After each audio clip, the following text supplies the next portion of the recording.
तो आदाब, नमस्कार, गुड इवनिंग, सत श्री अकाल। एक बार फिर आप तमाम लोगों का स्वागत है क्राइम तक की कहानी के एपिसोड में। आज सैटरडे, कहानी रिकॉर्डेड है और जैसा कि मेरा वादा है आपसे, लगातार जब तक सुशांत और रिया केस में कोई नया अपडेट, कोई बड़ी खबर नहीं आएगी तो उस दिन वो कहानी नहीं होगी। आज सैटरडे है और वादे के मुताबिक आज की जो कहानी है वो मेरा दावा है आपको सुनाने से पहले कि कुछ कहानियां ऐसी होती हैं जिनमें इतने उलझाव, इतने पेचोखम, इतनी सारी साजिशें एक साथ, एक के बाद एक, कहानी कहाँ से शुरू होती, कहाँ जाके ख़त्म होती है, पता ही नहीं चलता। और ये ऐसे ही एक उलझाने वाली कहानी है। एक इंसानी दिमाग कितनी तरह की साजिश रच सकता है, क्या क्या वो सोच सकता है, ये सारी इस कहानी में है। इश्क मोहब्बत के लिए ना मालूम अब तक कितनी साजिशें रची गई, कितने खून हुए, ये हम सब जानते हैं। इस कहानी की ज़मीन भी मोहब्बत है, लेकिन उस मोहब्बत के साथ जो कुछ हुआ और एक दूसरी मोहब्बत को पाने के लिए जो कुछ किया गया, ये कहानी सच में उस मामले में बेहद अजीब है। कहानी की शुरुआत दो कैरेक्टर से होती है। एक का नाम गोकुल माचेरी या गोकुल एमजी, और दूसरी जो उसकी दोस्त, स्कूल में दोनों साथ पढ़ते थे, उसकी एक तरह से गर्लफ्रेंड। कहानी दिल्ली से शुरू होती है। गोकुल दिल्ली में पढ़ाई कर रहा था, हाई स्कूल, और इसके बाद वो कॉलेज गया और वहाँ उसने इंजीनियरिंग की। हाई स्कूल से लेकर कॉलेज तक गोकुल, जो कि साउथ इंडिया का केरल का रहने वाला था लेकिन दिल्ली में स्टडी कर रहा था। धन्य बाबू एक लड़की थी जो उसके साथ स्कूल में भी थी और उसके साथ कॉलेज में भी थी। तो गोकुल और धन्य बाबू लगभग 2002 से 2007 तक करीब आए। 5 सालों में दोनों के बीच प्यार हुआ और सब कुछ ठीक चल रहा था। लेकिन 2007 में इंजीनियरिंग की पढ़ाई पूरी हो गई। गोकुल जो है वो दिल्ली में ही रह गया और जो उसकी गर्लफ्रेंड है धन्य बाबू, वो वापस साउथ इंडिया लौट आई, कर्नाटक। 5 साल का जो रिश्ता था वो ख़त्म हो गया। दोनों में अब दूरियां आ गई, दोनों अलग अलग ज़िंदगी में दाखिल हो गए। इसके बाद गोकुल दिल्ली में नौकरी कर लेता है एक मल्टीनेशनल कंपनी में सॉफ्टवेयर इंजीनियर बनकर, और उसकी गर्लफ्रेंड जो धन्य है वो बेंगलोर आ जाती है और बेंगलोर में नौकरी कर लेती है। 2009 से 2011 के बीच में दोनों की ज़िंदगी में एक और फ़र्क आता है। गोकुल को किसी एक और लड़की से प्यार हो जाता है जिसका नाम अनुराधा है। वो रांची की रहने वाली थी, लेकिन उसकी पैदाइश बंगाल की थी। तो गोकुल और अनुराधा की मुलाकात दिल्ली में होती है। अनुराधा वहाँ पे एक इंस्टीट्यूट में टीचर थी, पढ़ाती थी बच्चों को। दोनों मिलते हैं, दोनों में प्यार हो जाता है। इधर धन्य जो है वो बेंगलोर पहुँच जाती है और बेंगलोर में भी उसे एक लड़का मिलता है। अब उन दोनों में दोस्ती हो जाती, फिर प्यार हो जाता है। उस लड़के का नाम था साजू जोज। इसके बाद तकदीर ऐसा खेल करती है कि उधर गोकुल की शादी अनुराधा से हो जाती है दिल्ली में, इधर धन्य बाबू की शादी साजू जोज से हो जाती है बेंगलोर में। शादी के बाद अब दोनों की अपनी गृहस्थियां चल रही थी, लेकिन इसी दौरान गोकुल को यह शक होता है कि अनुराधा का कोई ना कोई अफेयर है किसी के साथ, और ये शक बहुत हद तक आगे बढ़ जाता है। अनुराधा से बात भी करता है अनुराधा, लेकिन हमेशा मना करती है, लेकिन वो उसका शक जाता नहीं है। और इस शक की वजह से अनुराधा से अब उसकी दूरियां बननी शुरू हो जाती हैं। 2011 शादी को कुछ दिन हुए थे कि अनुराधा के ऊपर शक हो जाता है और वो दूरियां बननी शुरू हो जाती हैं। और इसी दौरान में जब दूरियां बनती हैं तब करीब 5 साल बाद फिर से गोकुल को याद आती है धन्य बाबू की, जिसके साथ 5 साल उसने इश्क किया था। लेकिन दिल्ली छोड़ने के बाद उसे कुछ पता नहीं था कि धन्य कहाँ है, किस हाल में है। उसने सोशल मीडिया के जरिए अब उसको ढूंढने की कोशिश की और आखिरकार फेसबुक पर उसे धन्य का सुराग मिला। पता चला कि वो बेंगलोर में नौकरी कर रही है, और फिर उसे ये भी पता चला कि उसकी शादी हो गई है और उसके 2 बच्चे हैं। इधर गोकुल की भी एक बेटी थी। अब धन्य के बारे में जब उसे पता चला सोशल मीडिया के जरिए, वो दोबारा कांटेक्ट में आया और फिर बातचीत हुई। बातचीत से फिर लगा गोकुल को कि अब भी शायद धन्य उससे प्यार करती है और गोकुल भी अब भी उससे प्यार करता था। इस उम्मीद के सामने आने के बाद कि दोनों एक दूसरे को अब भी प्यार करते हैं, अब गोकुल को अनुराधा ज़्यादा बुरी लगने लगी और अब वो चाहता था कि किसी तरह से डिवोर्स हो जाए, लेकिन फिर लगा कि उसमें कानूनी झंझट है। यहाँ से फिर उसने एक साजिश की शुरुआत की, एक ऐसी साजिश जो ना मालूम आगे चलकर कितनी साजिशें बनती गई। अनुराधा को अपनी ज़िंदगी से बाहर निकालने और वापस धन्या की ज़िंदगी में आने के लिए जो पहली उसने साजिश रची, वो ये किया कि उसने कुछ फर्जी कार्ड के ज़रिए एक सिम लिया, फ़ोन लिया, और उस फ़ोन के ज़रिए फिर इसने अपनी ही बीवी अनुराधा को एक बाबा बनकर बात करनी शुरू की। आवाज़ वो बदल लेता था और बीवी जो थी उसकी अनुराधा, उससे अब वो बात करता है एक बाबा बनकर और उसको यूं ही धार्मिक ज्ञान देना शुरू कर देता है। इसी बीच में फिर वो फेसबुक पे एक और अपना पेज बनाता है फर्जी, एक बाबा के नाम पर, और उस बुक के जरिए जिसमें एस्ट्रोलॉजर भी दिखाता है, बाबा भी अपने आप को दिखाता है, अनुराधा तक वो चीज़ें पहुंचती हैं। ये खुद ही अनुराधा को इनडायरेक्टली वो फेसबुक भी दिखाता है उस पेज को बाबा के, और उस पेज के जरिए भी अनुराधा अब उस बाबा के चक्कर में आती है। इधर वो फ़ोन पे लगातार बात कर रहा था, अनुराधा को भरोसा हो जाता उन बाबा पे, और इसके बाद धीरे धीरे बाबा अब उससे उसकी ज़िंदगी के बारे में पूछते हैं और कहते हैं कि तुम्हारी ज़िंदगी खुशहाल रहेगी, उसके लिए तुम अपने बारे में बताओ। दरअसल इसके ज़रिए गोकुल ये जानना चाहता था कि उसकी बीवी का अफेयर तब था, अब भी है, किसके साथ था।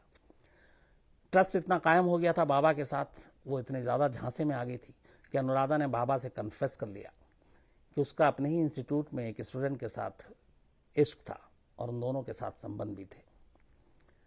ये बात पता चली, उसके बाद गोकुल को अब एक रास्ता मिला अनुराधा से पीछा छोड़ाने का कि इसी रिश्ते के जरिए वो आगे बढ़ सकता है, लेकिन उसे लगा कि कुछ और सबूत चाहिए।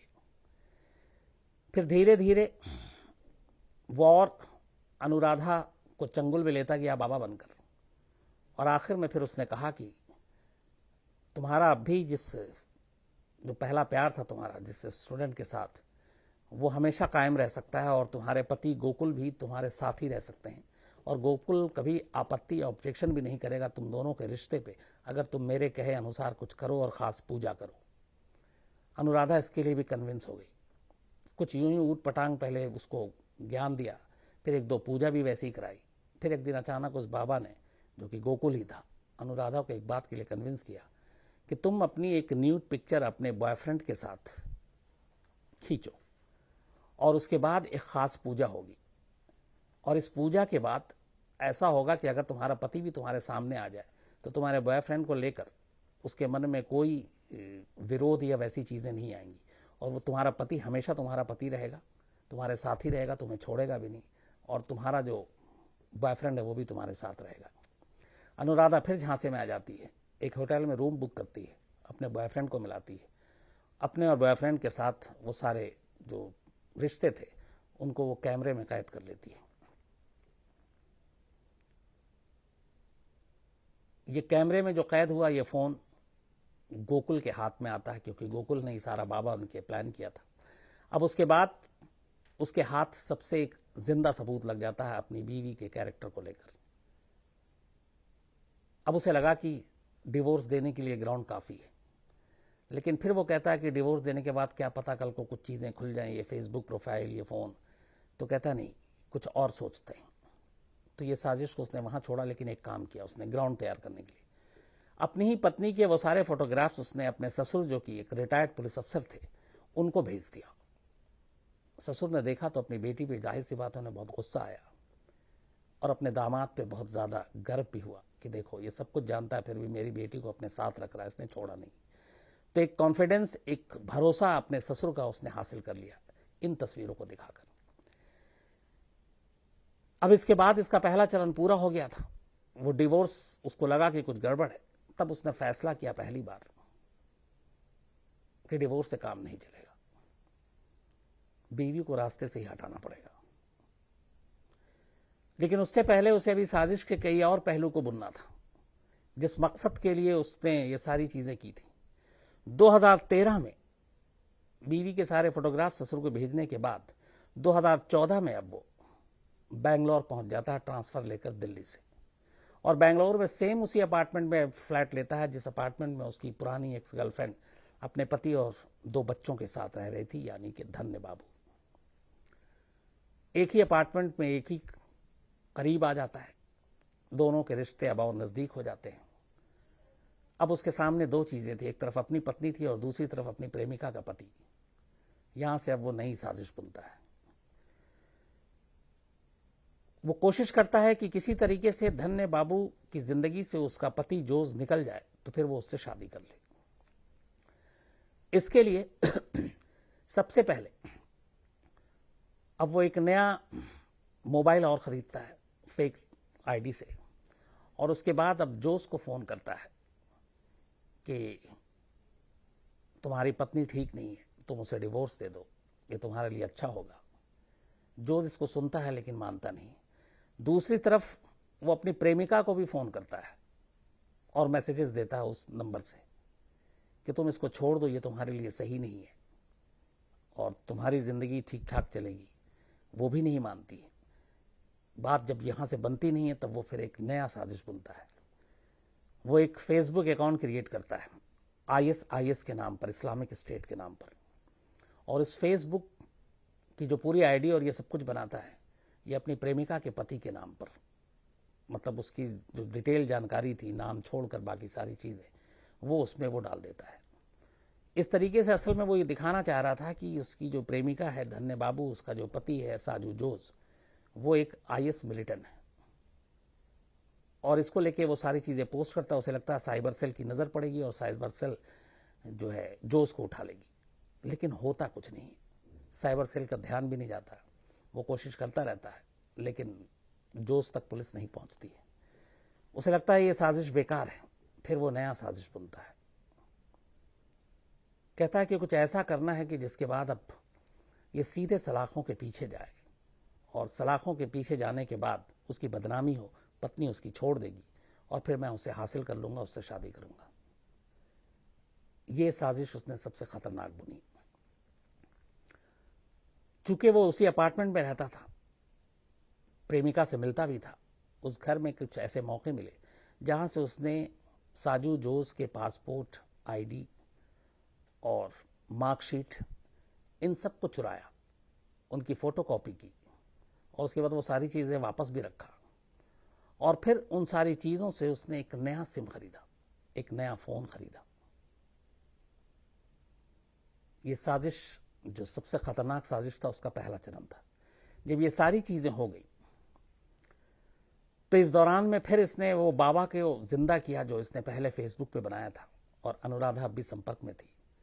उसके बाद वो अनुराधा को फोन करता है और कहता है कि तुम्हारी जिंदगी में जो तुम्हारा बॉयफ्रेंड और तुम्हारा पति दोनों साथ रहेगा, उसके लिए अब सिर्फ एक आखिरी पूजा करनी है और उस आखिरी पूजा को करने से पहले तुम्हें बेहिसाब शराब पीनी है।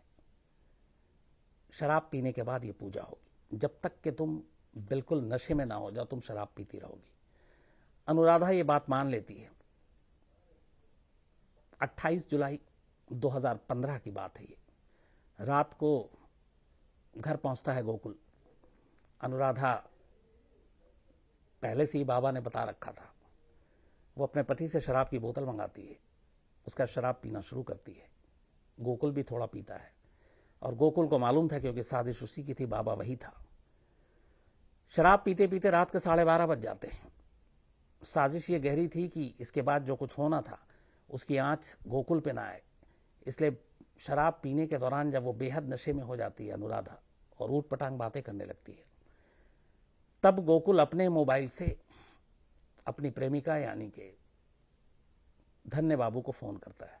चूंकि एक ही अपार्टमेंट में रहते थे इसलिए दोनों और स्कूल कॉलेज के दोस्त थे, तो गोकुल की पत्नी और जोश की पत्नी में भी दोस्ती हो चुकी थी।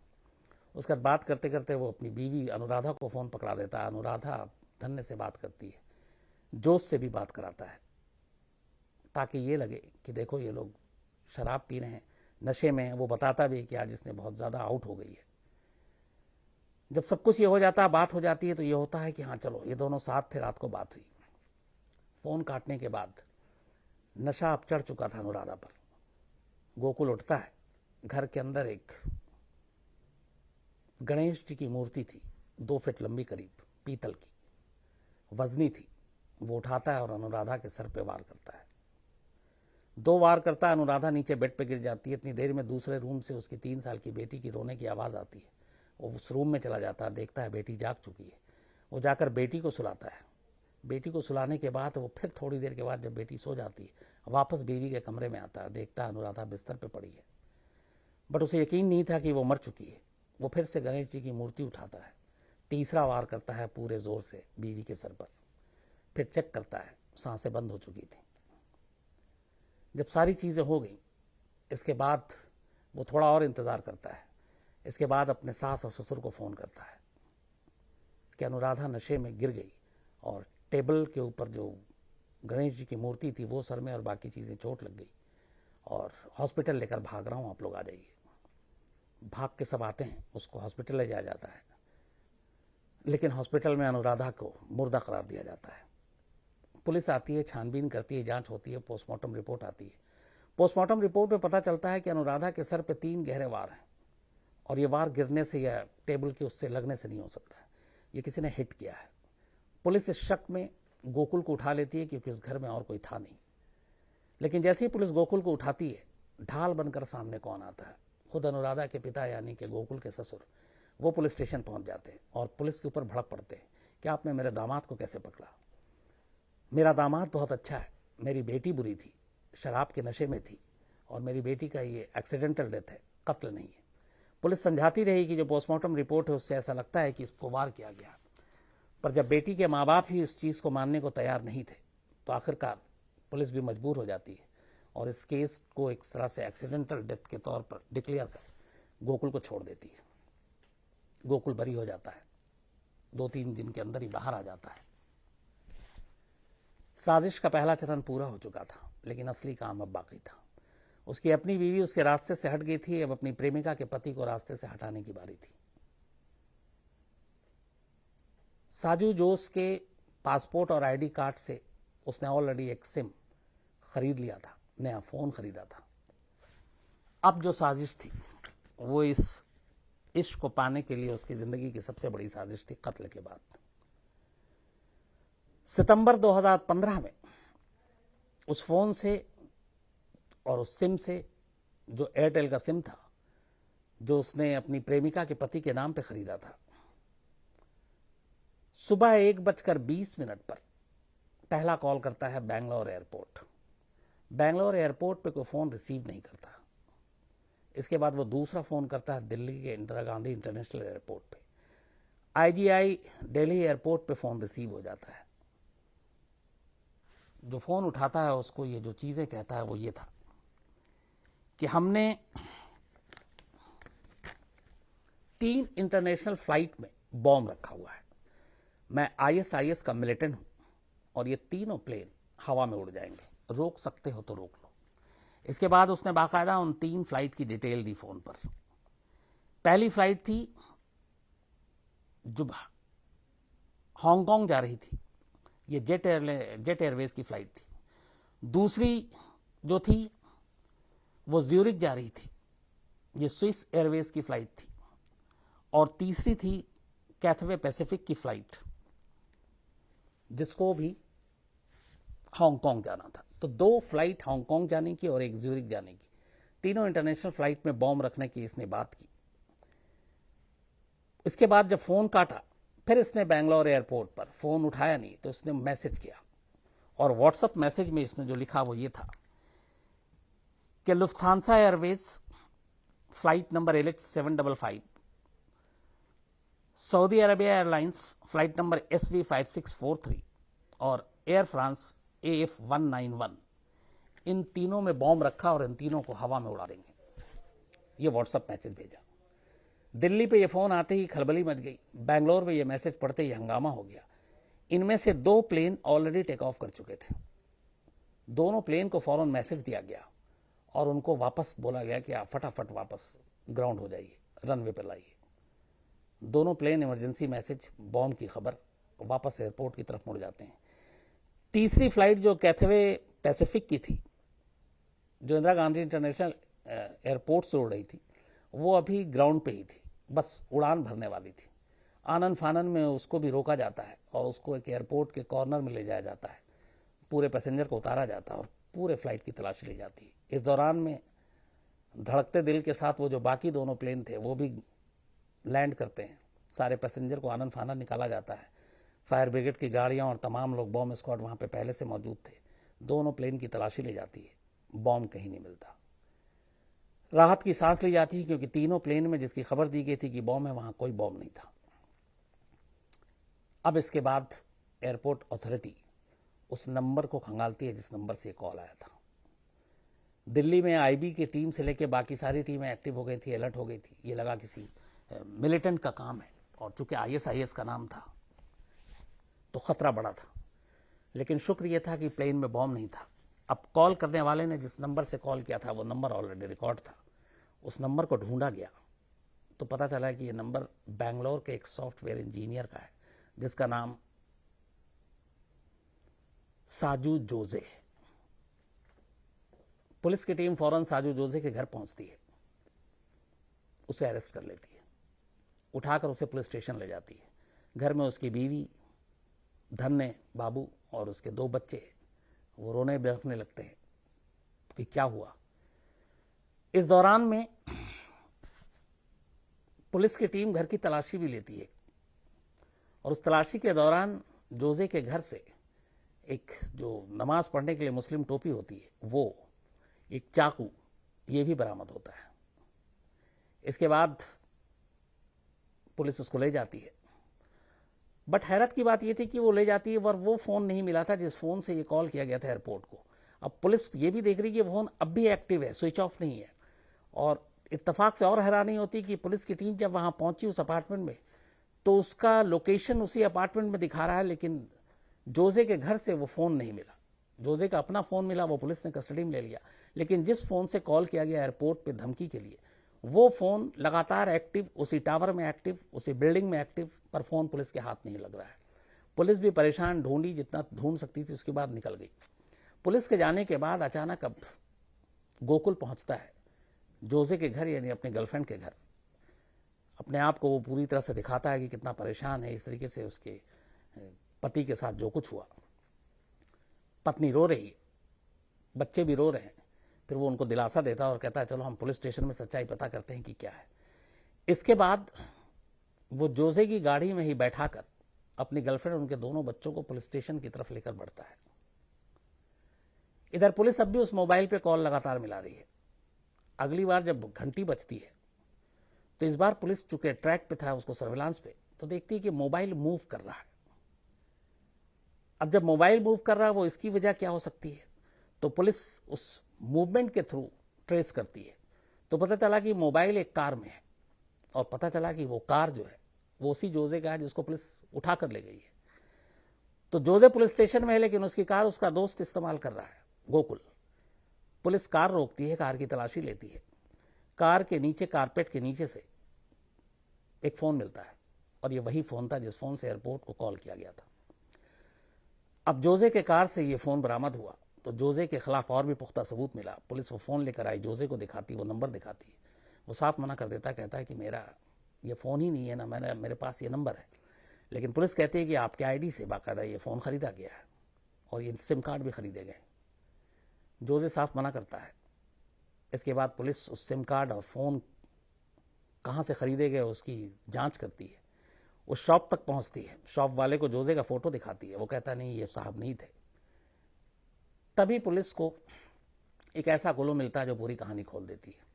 जिस फोन से एयरपोर्ट अथॉरिटी को फोन किया गया था, इत्तेफाक से उससे 1-2 दिन पहले एक कॉल गोकुल ने अपनी गर्लफ्रेंड को भी कर दिया था। जब उसकी वाइफ के फोन के कॉल खंगाले गए जोजे की, तो उसमें से वो नंबर भी आ गया जिस नंबर से एयरपोर्ट अथॉरिटी में बॉम्ब के कॉल किए गए थे। अब यहाँ पे बीवी भी शक के दायरे में आ जाती है कि जिसने फ़ोन किया ये तुम्हारे फ़ोन पे उसका नंबर कैसे। तो वो कहती है मुझे नहीं मालूम, बट वो फिर बताती है कि ये नंबर से मुझे गोकुल ने कॉल किया था, गोकुल ये गलती कर गया था।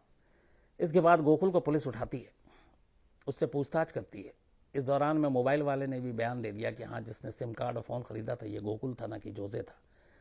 फिर पुलिस गोकुल के घर पहुंचती है, उसके लैपटॉप को खंगालती है। उसके अंदर से वो सारी चीज़ें मिल जाती हैं, कैसे फेसबुक का प्रोफाइल बनाया गया था, कैसे फेक बाबा का वो बनाया गया था, कैसे ISIS के सारे वो पेज बनाए गए थे, कैसे उसमें साजू जोजे के डिटेल्स डाले गए थे, ये सारी चीज़ें चल रही थी। तो अब पूरा सबूत सामने था।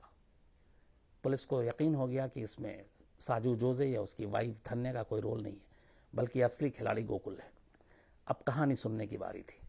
गोकुल थोड़ी देर के बाद टूट गया। फिर उसने पुलिस को जो कहानी सुनाई वो वही कहानी थी जो मैंने आपको शुरू से बताई, कि कैसे उसे एक लड़की से इश्क हुआ, फिर उसने शादी की, फिर उसने किसी और से शादी कर ली। वापस वो उसको पाना चाहता था, उसके पति को अपने रास्ते से हटाना चाहता था, अपनी पत्नी को अपने रास्ते से हटाना चाहता था। पत्नी का खून किया, पति को जेल भेजना चाहता था ताकि रास्ता साफ हो। इस होक्स कॉल की जांच के दौरान तब तक जिस पुलिस ने गोकुल को छोड़ दिया था उसकी वाइफ की एक्सीडेंटल डेथ को मानते हुए, जबकि खुद ससुर ने भी सपोर्ट किया था उसका, तब पुलिस को शक हुआ।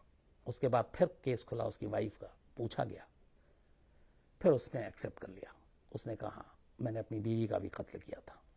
तो एक होक्स कॉल जिसके जुर्म में वो पकड़ा गया, उसके जरिए एक दूसरे जुर्म का खुलासा हुआ। जो एयरपोर्ट अथॉरिटी ने उसके ऊपर सेक्शन लगाए थे, उस सेक्शन में यह है कि जिस तरीके से प्लेन में इस तरह के होक्स कॉल और उससे जिंदगी खतरा और पैसेंजर की सुरक्षा को लेकर, उसमें मैक्सिमम लाइफ इम्प्रिजमेंट की सजा का प्रावधान है। एक वो केस था, दूसरी तरफ बीवी के कत्ल का केस खुल गया जिसमें मैक्सिमम फांसी तक भी है। जेल चला गया वो, उम्र कैद की सजा हुई उसे, वो उम्र कैद की अब भी सजा काट रहा है। लेकिन इस कहानी का क्लाइमेक्स यहीं तक नहीं था। जब ये सारी चीजें हो गई, गोकुल खुद जेल चला गया, अपनी बीवी को अपने हाथ से मार चुका था, और उन दोनों की जो एक 3 साल की बेटी थी वो पूरी तरह से अनाथ हो गई थी, क्योंकि माँ को तो बाप ने मार दिया और बाप खुद जेल चला गया। तब उसको कौन कैसे कैसे परवरिश करे। माँ बाप उसके बुजुर्ग थे गोकुल के। जो गोकुल की गर्लफ्रेंड थी धन्य बाबू और जोजे, जिस जोजे को फंसाने की कोशिश की गोकुल ने, क्योंकि उसके पड़ोस में था, उसे मालूम था कि मेरी बीवी का ये क्लासमेट रहा है, दोस्त हैं दोनों अच्छे। धन्य आगे बढ़ी, इसके अलावा साजू जोजे आगे बढ़ा। इन दोनों ने कहा कि अगर उनका परिवार चाहे तो इस बच्ची को हम लोग पालेंगे, हम इसकी परवरिश करेंगे अपने 2 बच्चों के साथ। शुरुआत में वो लोग कुछ दिन रहे भी। अब मैंने ट्राई करने की कोशिश की कि इस वक्त क्या सिचुएशन है, वो बच्ची कहाँ है, क्योंकि ये 15 से 5 साल और हो गए, करीब 8 साल की हो गई होगी, तो वो अभी पता नहीं चला। मैं किसी दिन और कहानी में इसका जिक्र जरूर करूंगा। तो ये थी वो कहानी जिसमें इतनी सारी उलझनें, इतनी सारी साजिशें कि समझ में नहीं आता था कि कब कहाँ कौन सी साजिश खत्म हो रही है और कहाँ शुरू हो रही है। तो आज की कहानी में इतना ही। कल संडे है, परसों आपसे मुलाकात होगी मंडे को। तब तक अपना ख्याल रखिएगा, अपनों का ख्याल रखिएगा। Thank you very much.